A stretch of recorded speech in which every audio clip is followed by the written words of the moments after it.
The history of this helicopter is fairly interesting. During the Korean War, the Sikorsky H-19 stole the show by being an incredible workhorse for the US Armed Forces. The Soviets, specifically Joseph Stalin, needed something similar to this. So he gave the order to make a helicopter that would be a direct competitor to the Sikorsky H-19 in the span of a year. And one legend by the name of Mikhail Leontovich Mil pulled a miracle and made the Mi-4. He himself wasn't really a big fan of piston engines for a utility helicopter this size. And the history of the Mil helicopters deserves their own video, but for now, the Mi-4AV was a specific variant armed with rockets, anti-tank missiles, and bombs. This was the general history of the Mi-4AV. Now let's get on with the armors and modules.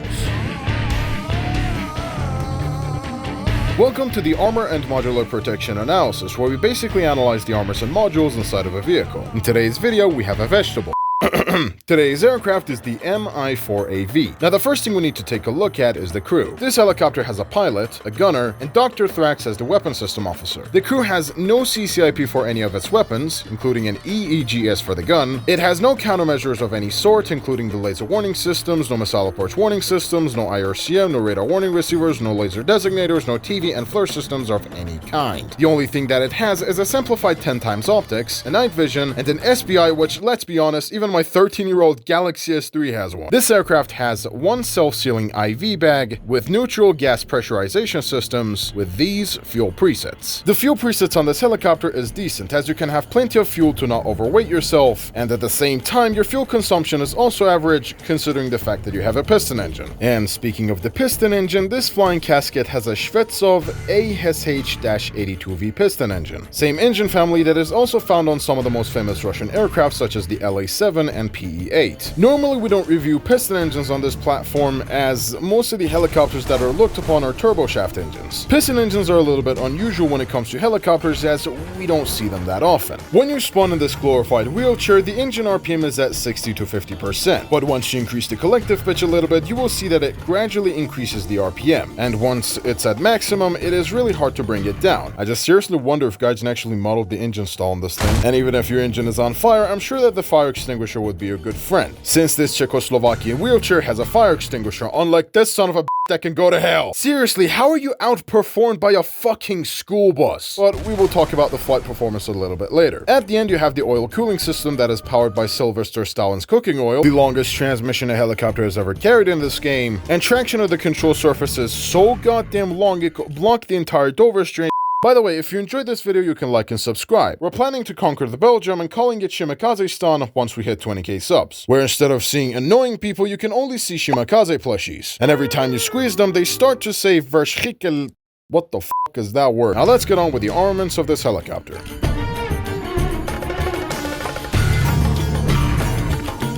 Let's start with the 9 M17 Falango missiles, 4 installed on the upper pylons, giving you 4 total. The Falango missiles are some of the best missiles you can possibly find in the lower tier helicopters. Compared to the SS-11, it has 1 kilometer extra range, almost twice the explosive mass, and most importantly, it is faster as well. However, there are some downsides to this. The awkward launch window alongside the Mi-4's absolute horrid mobility makes it a little bit uncomfortable for inexperienced players. However, once you got used to it, you can pretty much enjoy it without any kind of problem.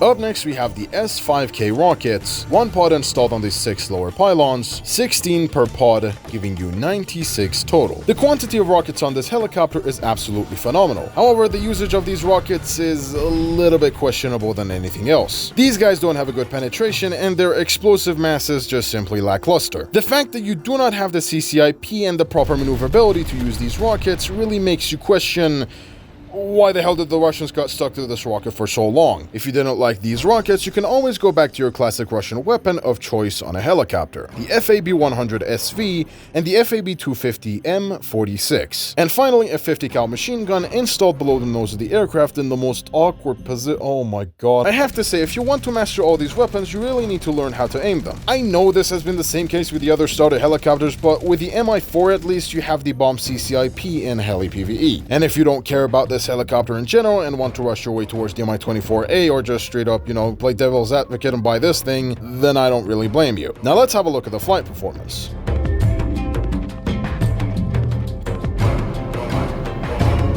When it comes to its flight performance, this helicopter is just simply pussy.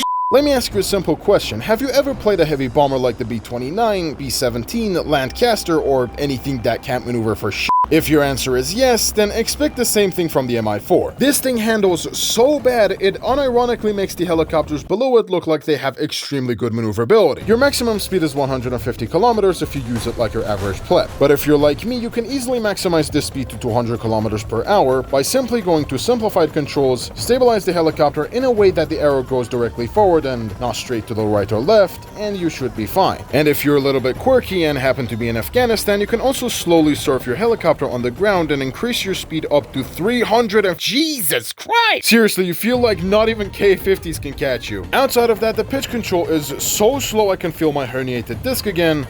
The yaw control is surprisingly nice for what it is. And the roll rate makes my arthritis look like a minor inconvenience. Now let's get on with the modification research.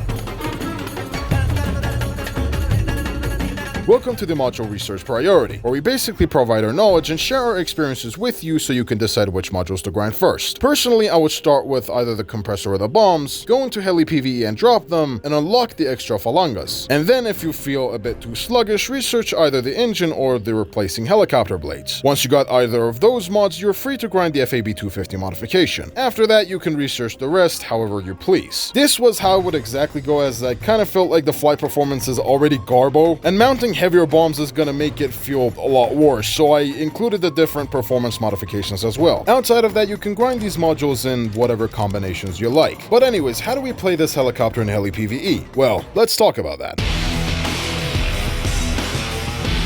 Unlike its absolutely horrid and terrible appearance, this helicopter actually doesn't perform that bad in Heli PvE if you play it right. Now let's have a look at all these 5 objectives and see how this helicopter can perform, if any. Destroying the enemy assaults and defenses is something that this helicopter can do relatively well. You have 4 perfectly fine anti-tank missiles that are a lot better than your competitors. And you also have 96 rockets at your disposal, so you can destroy as many tanks and guns as much as you want. Remember to also use your 50 cals as well. Destroying the enemy bombers and attackers is relatively hard, and I personally wouldn't recommend you to do it. Just stay away from them as much as you can, because you're a big target, and if you're damaged, you're going to be even more of a depressing vegetable. Okay, I'll stop. Destroying the enemy bases is pretty much a cakewalk to you if you use the right weaponry. You see, your S5K quantity might be high, but let's be honest, those explosive masses are not going to do anything properly. I would highly recommend you to pick up a full set of bombs if you want to go base hunting. Although, please be aware that every single helicopter that is not an Mi-4 is pretty much faster than you, especially this pesky greenhouse son of a gun. Destroying the enemy convoy is something that you can also do from afar, unlike other helicopters where they struggle the most. You see, the Gepard's range, which is the anti-air that is in the convoys, is 3 kilometers. If you get any closer to 3 kilometers, you're pretty much dead. Most of the helicopters that do not have the SS-11s or the Malyutkas cannot take it down without dodging a bullet or 2. The Mi-4 has a missile that has 4 kilometers of range, which is longer than the tow missile itself. And finally, landing and capture.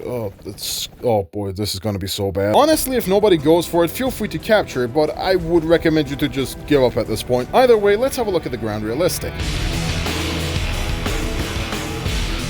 When it comes to ground realistic, this helicopter is actually not that bad. The lineup that it gets is quite decent, and you can get plenty of vehicles that you can play with. If you feel a little bit too quirky and want to make fun of the lower tiers while getting spammed by the heat rounds, the IS-4 and these 2 light tanks can be a decent choice. Or you could go higher and get better tanks, which, let's be honest, if you get better tanks, you also deserve a better helicopter as well. But anyways, how do you play this thing in ground realistic? Well, I have to say it's a little bit painful. Imagine playing your Huey helicopter. What problems would you usually face up? Now grab all those problems and multiply them by 10. If an enemy aircraft finds out where you are, which, let's be honest, it's not really that hard to do so, you're going to most likely die, because you can't even maneuver your way out, let alone having anything to protect yourself with. And I have to say, those goddamn anti-airs are a little bit hard to dodge in close ranges. So what I would suggest is that either pick up the bombs and rush towards the battlefield, dying like a miserable bastard, or pick up the rockets and still die like a miserable bastard, or pick up the ATGMs and still die like a miserable bastard. Don't get me wrong, if you know how to use this helicopter, you can do decent in it, but it requires a lot of practice to do so. And by the time you've learned how to use this thing, you basically unlocked either of these helicopters. So you just throw this thing as soon as you get those anyway. Overall, in my opinion, it might be a good helicopter to make fun of, but at the same time, this was one of the first helicopters that I actually got. The Mi-4 goes way back before me becoming a content creator and being a free-to-play player. Overall, if you want to spate this thing and keep playing it, it is your choice, but personally, I wouldn't recommend it. it. With that being said, ladies and gentlemen, thank you so much for watching this video. If you did, please make sure to like and subscribe to the channel, dislike it if you dislike it, and if you want to support my channel even further, you can also donate a super thanks or join my YouTube membership if you want to. For now, this is me, Bob Dickinson, and thank you for watching.